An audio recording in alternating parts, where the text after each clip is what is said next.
hello, and welcome to the DJ Force 10 in Conversation podcast, episode 144.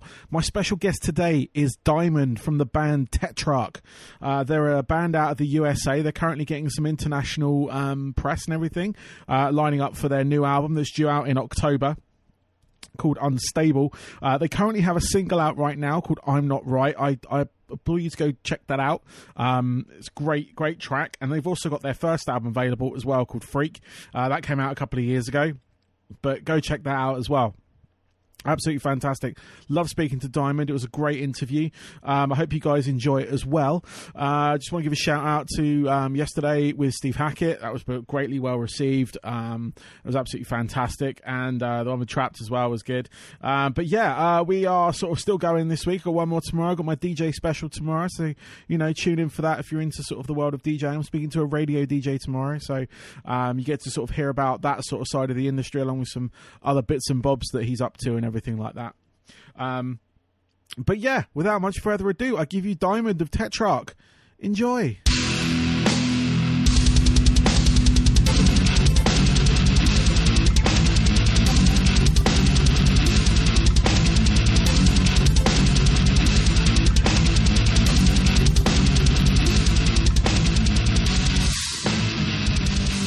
I'd like to welcome to my show this week, I have Diamond from the band Tetrarch. Welcome, Diamond. Well, thank you for having me. And I pronounced the band name correctly, did I? It's Tetrarch. Tetrarch. You were closer than a lot of people, yes. But that's it, Tetrarch, yeah. Tetrarch. Okay, that R has tricked me. That's all right. Yeah, Tetrarch, we're here. That second R in there. Excellent. No, that's cool. That's cool. So yeah, like I said, band Tetrarch, and yeah, welcome. Thank you. Thanks. Again, it was the most professional part. No, it's all right. It's fine. But cool. Yeah, how are you doing today? I'm doing pretty good. You know, I honestly probably didn't wake up that long ago. Maybe like it's not good. It's not great. But probably 2-3 tops hours ago. So. My day's kind of just getting started, but it's going good so far. Yeah, no, that's all right. I mean, it's like that thing at the moment. What else are you gonna do? Right, exactly. We're just kind of in the house, so might as well sleep, play some guitar. That's about it. How is it over in Atlanta right now for like this whole like pandemic thing? So, it's very different because I live in LA. So in LA, I came here last week. So in LA, it's like everyone still is wearing, like the governor has us all wearing masks, everybody has a mask on. Everyone's pretty, trying to stay in as much as possible. Here in the South, it's a little different. So like people, like it's weird. Like no one has masks on really at all. It's like, I feel weird wearing a mask out because like no one else has one on. And, they're kind of quickly trying to go back to normal down here. So, people are kind of a little more out and about. It's not normal, of course, but they are, you can tell, like trying to go back to normal a little more so, which I don't know if is a good thing or a bad thing. But it is what it is. I personally have been kind of staying in the house as much as possible, other than coming here to Georgia from LA, but it's been fine. It's been very chill, a relaxing time for me, so it's okay. That's good. Yeah. That's good. Yeah, no, it's weird the world over, to be fair, but I mean, here we're just kind of starting to ease stuff a little. Right. It's to much different reception. Like, it's very kind of like some people are doing it, other people are just going, nope, staying home. Exactly. Yeah. But there's a lot of masks, all that kind of stuff. I'm expecting to sort of go back to work within the next sort of month or so. So it's just kind of, just sort of seeing what happens, I guess, on that front. But no, it's interesting. Which in a sense, it's okay because you're like, oh, okay, that'll be nice. We finally give things back to normal. But at the same time, you're like, is it time? Like, so I get it. I mean, no one knows because no one's dealt with this before. So it's like, exactly. Mistakes are going to be made. Only time will sort of tell what the actual impact's going to be and what the right course of action would be in the future if this happens again. Yeah. But right. It's just it's weird is my my sort of outlook on it. Like just sort of when I do go out, it's just Weird. Yeah, it's super weird. It's something that can shut down literally all sports, all entertainment, all businesses. It's like we've never had that before in my lifetime, or in a lot of people's lifetime. So yeah, it is crazy. It's a learning experience, that's for sure. Oh, definitely. So what's it like releasing, because you just released a single we did, yeah. I'm Not Right, and it's out now for anyone listening. Go listen to it, pause this, go listen, come back. What's it like kind of releasing a single at this sort of time? Because I've been actually quite fortunate enough to speak to a lot of musicians, but they all seem to be dealing with it differently, and I'm just always curious as to sort of like learning this process kind of on the fly, if you will, because I've been part of the music industry many years ago, like releasing stuff, been through that whole thing as an artist, and coming through to here, and I was just sort of curious how it's kind of like affecting yourself. So it's interesting because we finished our album in like February. Okay. So right after we finished, we started shooting videos and everything for it and kind of getting everything ready for the release. And we finished, all the videos, everything for I'm Not Right, like probably a week before everything got shut down, which is really crazy. It was like perfect timing. So we sat on it for a while, kind of trying to figure out, okay, like we have this album done. We have, our plans for the album other than touring, obviously. Because of what's going on, but we were like, should we wait, and see? So we waited probably like a month after when we were initially gonna release. Yeah. Finally we were kind of like, you know what? Like we're a band that's very like, we always kind of do things our own way. We always kind of like make our own path, and kind of it usually works out better for us that way than kind of like following what everyone else is doing. It's really weird. So we were like, we're gonna start rolling it out, and it might be very beneficial for us to do. People are at home, people want new music and they're not doing anything. Like they're not really going to work. They're just kind of hanging out at home, watching TV. So we were like, this might be an okay time to do this, for us to put this out. And it ended up being a like good time. We waited until it wasn't like the media wasn't so like COVID-19, constantly. Like we waited until it like settled down a little bit, and then we decided to release the first single. But for us, I think we're gonna roll it out now, like how we were going to.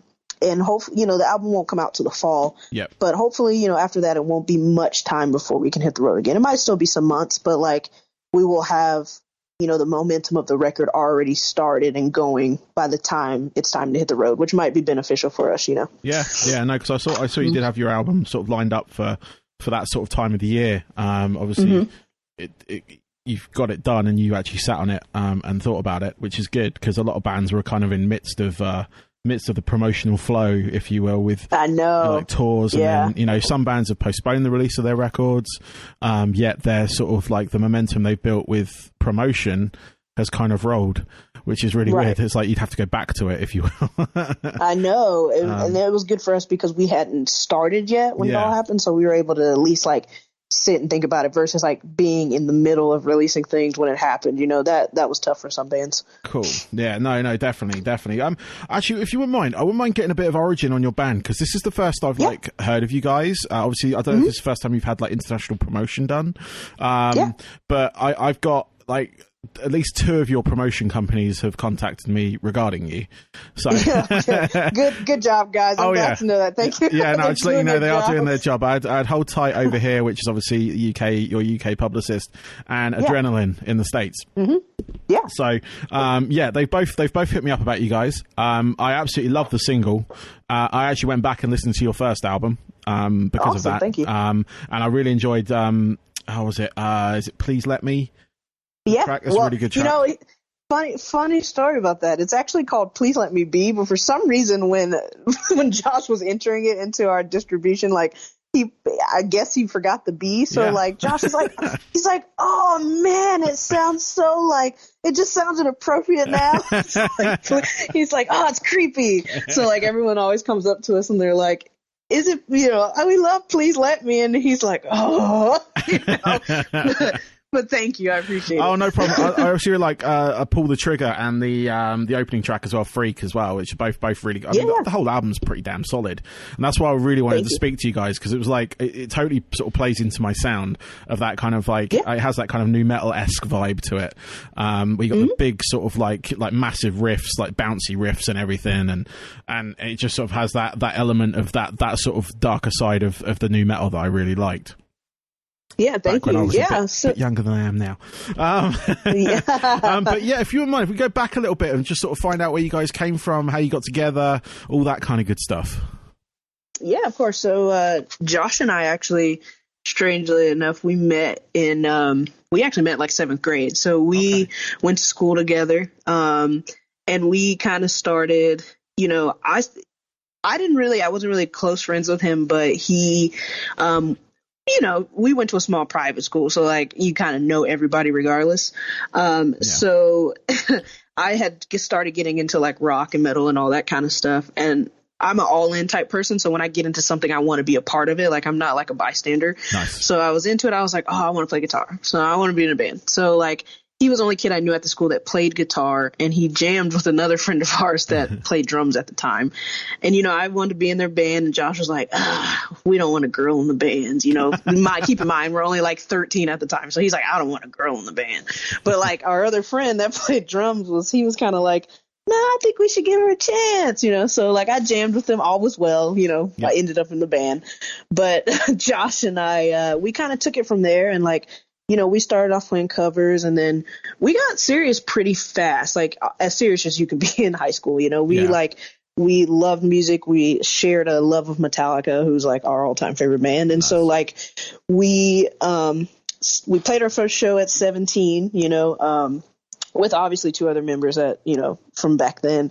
And so we kind of gradually became Tetrarch. You know, the name we found in history class in like 11th grade. So it all kind of started then, which is weird, but we didn't start touring and everything until about 2000. It was either 2011 or 2012. We went on our first, like, you know, self-booked tour up the East Coast kind of thing. But we started off, and we just kind of like evolved since then. We got Ryan around that time, our bass player, who's our bass player now. And then we got Ruben like 5 or 6 years back. So, and he's from Venezuela. So we met him in LA. And so we kind of just evolved since then. We started off kind of, we had like our thrashier roots. Like if you listen to old EPs was more prominent. And, as time went on and we started evolving, we kind of have gotten to this point. So it's been a bit of a journey, but it's all kind of what's brought us to where we are now, you know? Nice. No, that's really cool. You guys have been like sort of, you've had a tight like core of the band, if you will, for a long time, which is really good.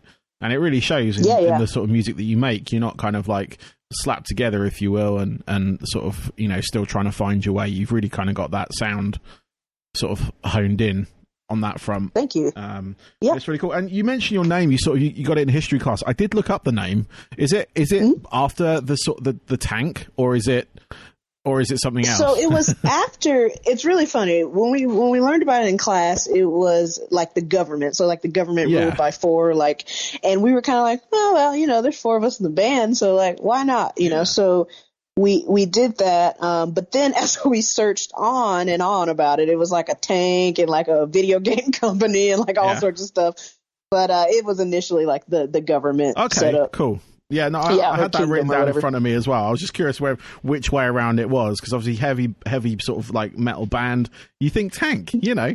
You think? You know, I mean, that can work too. It does work, but exactly. You know, and obviously I had the government thing written down. I wasn't quite sure if that was going to be it, and I looked at obviously the game company, all that kind of stuff you mentioned. And because it was kind of, I was trying to figure out how to say it correctly. And you got it now. I've got it now, and I'm glad I have. It's all good. Me too. But yeah, so what obviously, I know we've kind of already covered like pandemic stuff and the majority of your plans, but have you got anything like, I'm looking like most bands are looking next year now. Are you guys looking to jump on like festivals or touring, or what is the sort of like general sort of foot plan of it?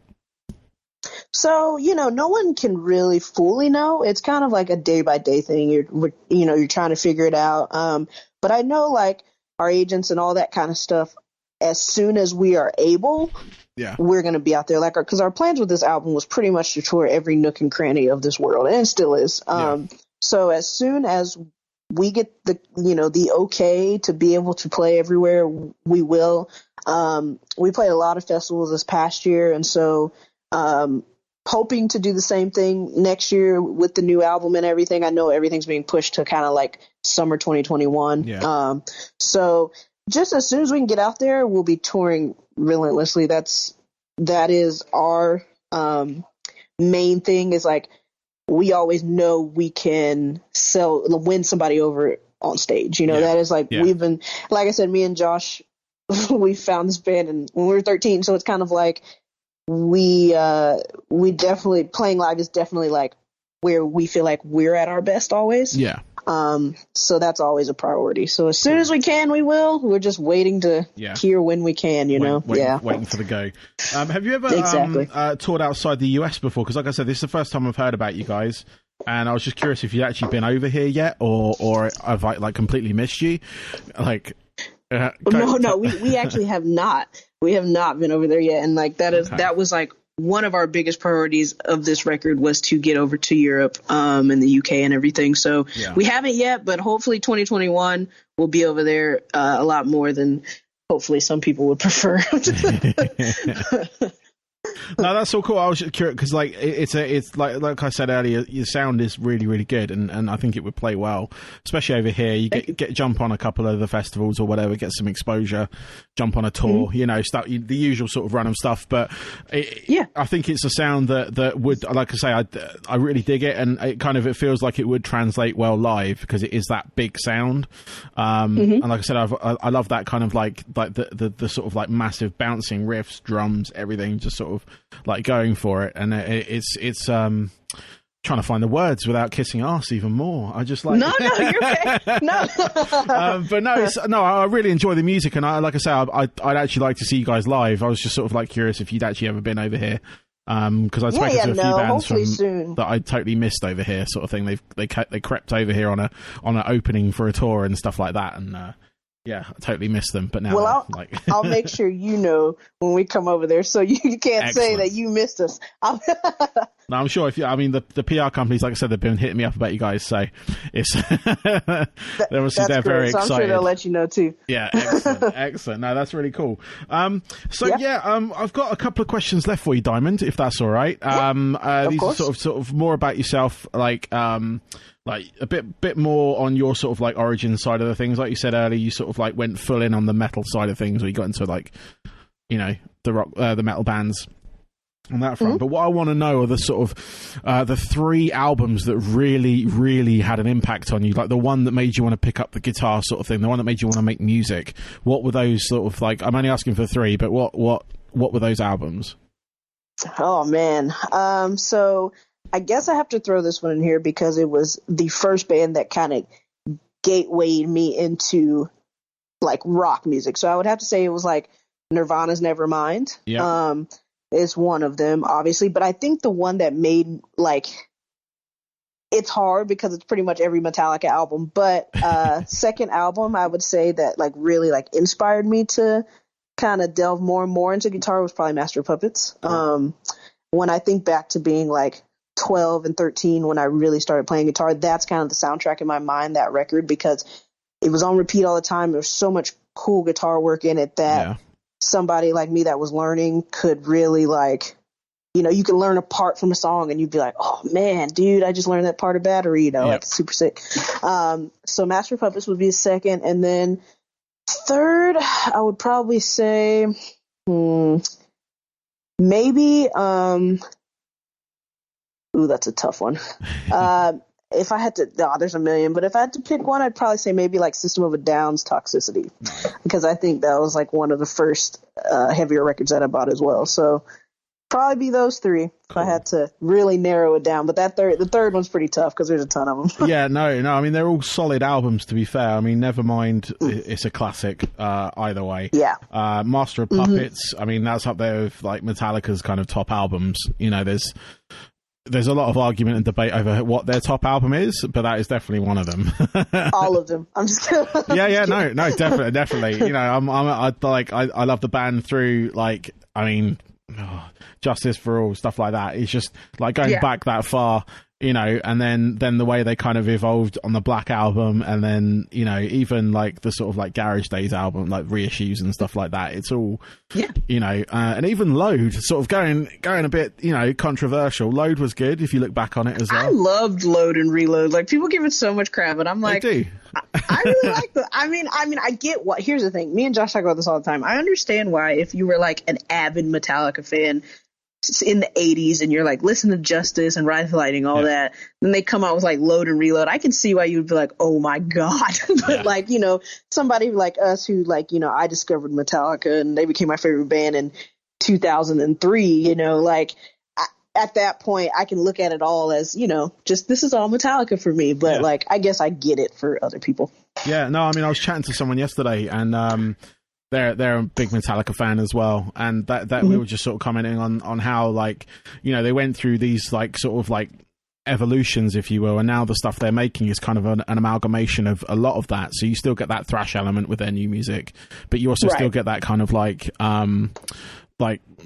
just sort of like rock music, if you will. Sort of like the heavy, the hard kinda rock. You still got that element as well, and it's all there for everyone now. It's just like, you know, every band goes through an evolution at some point. Everyone sort of like switches styles in something along the lines. It could be as simple as just changing the drums, you know, the way they're played on the album, and that completely transforms something. But you know, and I think it's necessary at some point for a lot of bands, you know, to progress and stuff. And so I think it definitely was a smart move on their part. I don't know if they would, I mean, they were already a really big band, but like, they probably wouldn't even be as big if they hadn't have made those changes. So like, kudos to them. I look up to that band a lot. So definitely. And like I say, every band has to do it otherwise, because it's like one of the sort of signs of madness of doing the same thing over and over again, you know, and you know, and that may appease a lot of the fans, but not the musician themselves. And that's why I think a lot of bands sort of go by the wayside. They just sort of say, no, I want to do this now.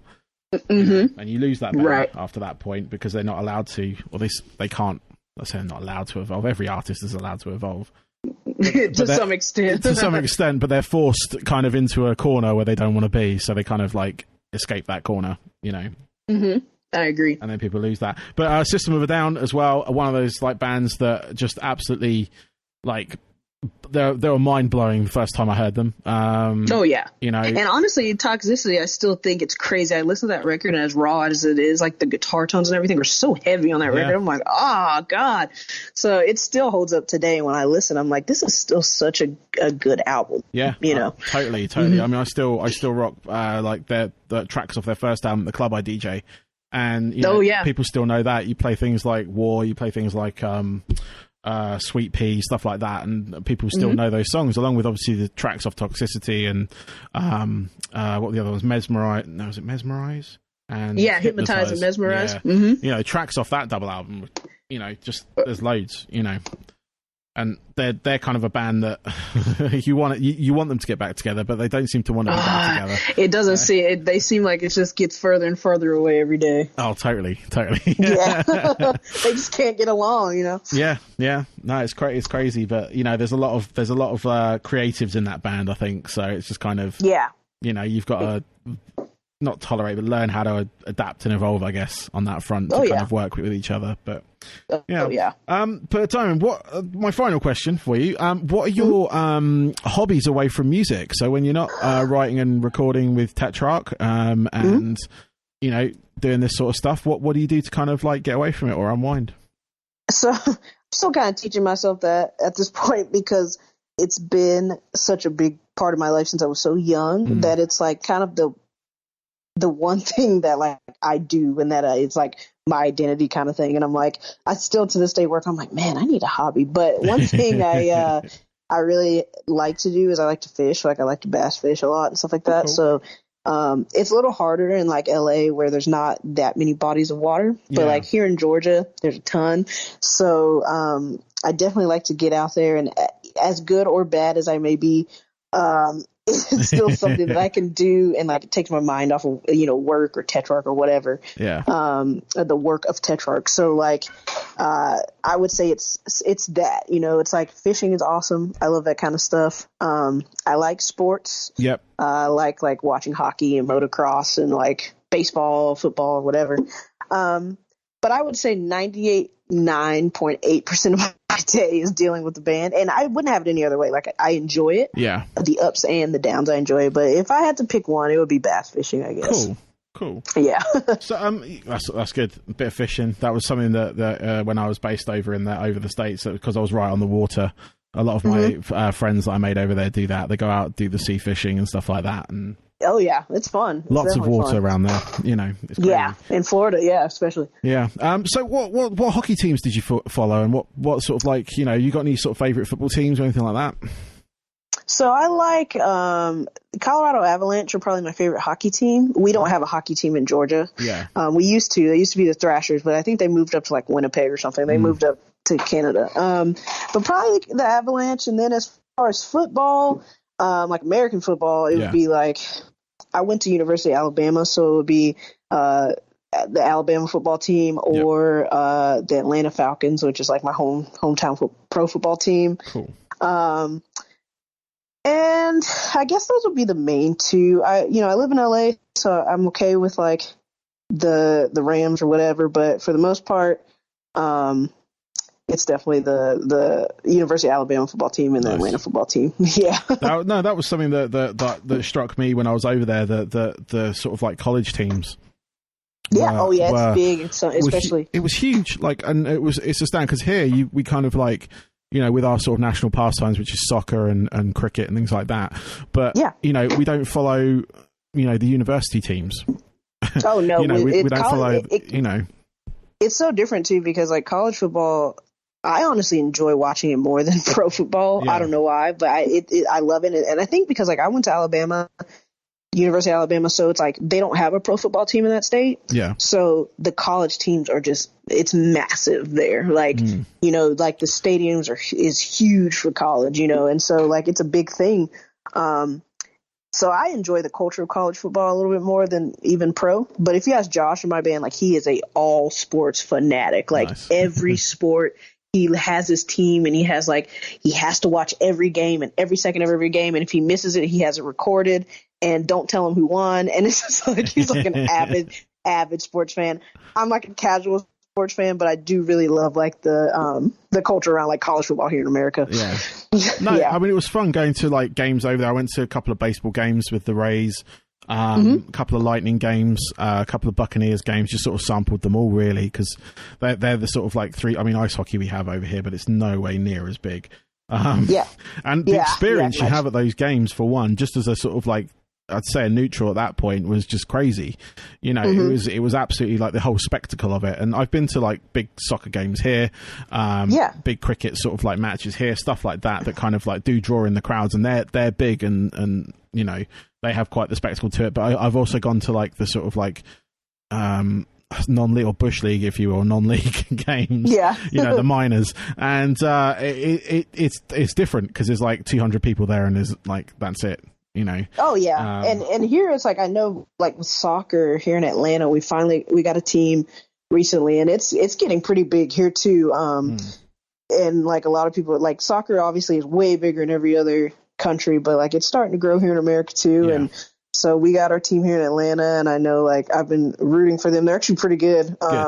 So I'm starting to at least pay a little more attention to soccer. It was never something I played softball coming up all through like my whole life. Yeah. So I was like a baseball fan and stuff, but soccer is on my radar a little more than it used to be now with our new team. So, and it's super competitive, and like, you know, people love it. So I'm like, hey, maybe I need to check this out. Yeah. So no, that was also another quite nice thing, because like Tampa have their own team, and it's quite nice going to see them, and they're kind of like, it's not MLS, it's the USL, I think it is, which is like the next tier down. But they signed like players from England, like players that are huge in England. Like they're like, you know, 35, 36. They're on their like retirement run, but you know, it was just sad. But well, no, it's good to see them, because they still got the tricks and everything. They're still kind of like, you know, a couple of steps ahead of like the rest of the team. Football is soccer, sorry, is one of the things that like when I was there, I was like, it was like a converted baseball field, and I was like, this is what is. And then you see like these players that used to play in like our Premier League, which is like the big shot league here, and it was like, oh wow, he's playing here. I'm like, oh wow, they just signed him, and but then they started going for the MLS stuff when I left. So I'm hoping they're trying to really like bring that over here, you know, soccer over here and stuff. And so we'll see. Like I said, it's interesting. It's crazy that it's like so popular everywhere else, and here it's kind of behind. But I think it's gonna have a come up here shortly. So we'll see. We're gonna have American football over here soon. We've been having obviously the overseas games. So that would be pretty awesome for me. Like football's so big over here, so yeah. That would be awesome. Yeah. Yeah, I'm hoping they'll have because I've got a lot of quite a few friends into it, like in a big way. Like I join a fantasy league every year. For the guys here, like it was crazy. So it was like, that is crazy because I rarely hear anything about American football anywhere else. So that would be cool. Yeah, no, definitely with the overseas games, I think it's definitely going to happen. So, I mean, the guy who owns the Jaguars owns a football team here anyway. So he's like, you know, he's. And so, actually, no, saying that, the Buccaneers owners own Manchester United. So, how do you know that? Okay. Yeah, the Glazers, I think they're called, and they own Man United here. Oh, nice. Yeah, so it's going to come. We've definitely got the resources and the people here to kind of like get it over here. So, right, you know, in a proper way. But cool, Diamond. Thank you very much for your time. Of course, I really appreciate it. It was a great chat. Awesome. Thank you so much for having me. I appreciate it. Not a problem at all. Good luck with everything. I do look forward to seeing you guys live at some point. You may guys make it over here for, you know, on a tour or whatever. That'd be great. And then, you know, or if I'm in the States, which does happen, and you guys are playing nearby, I'll make an effort to get there. So awesome. Well, we'll definitely have someone let you know when we're around, so we can hang out and you can meet all of us and everything. Cool. All righty. Thank you so much, bud. Thank you, Diamond. Have a great day. All right. You too. Thank you. Bye-bye. All right, bye.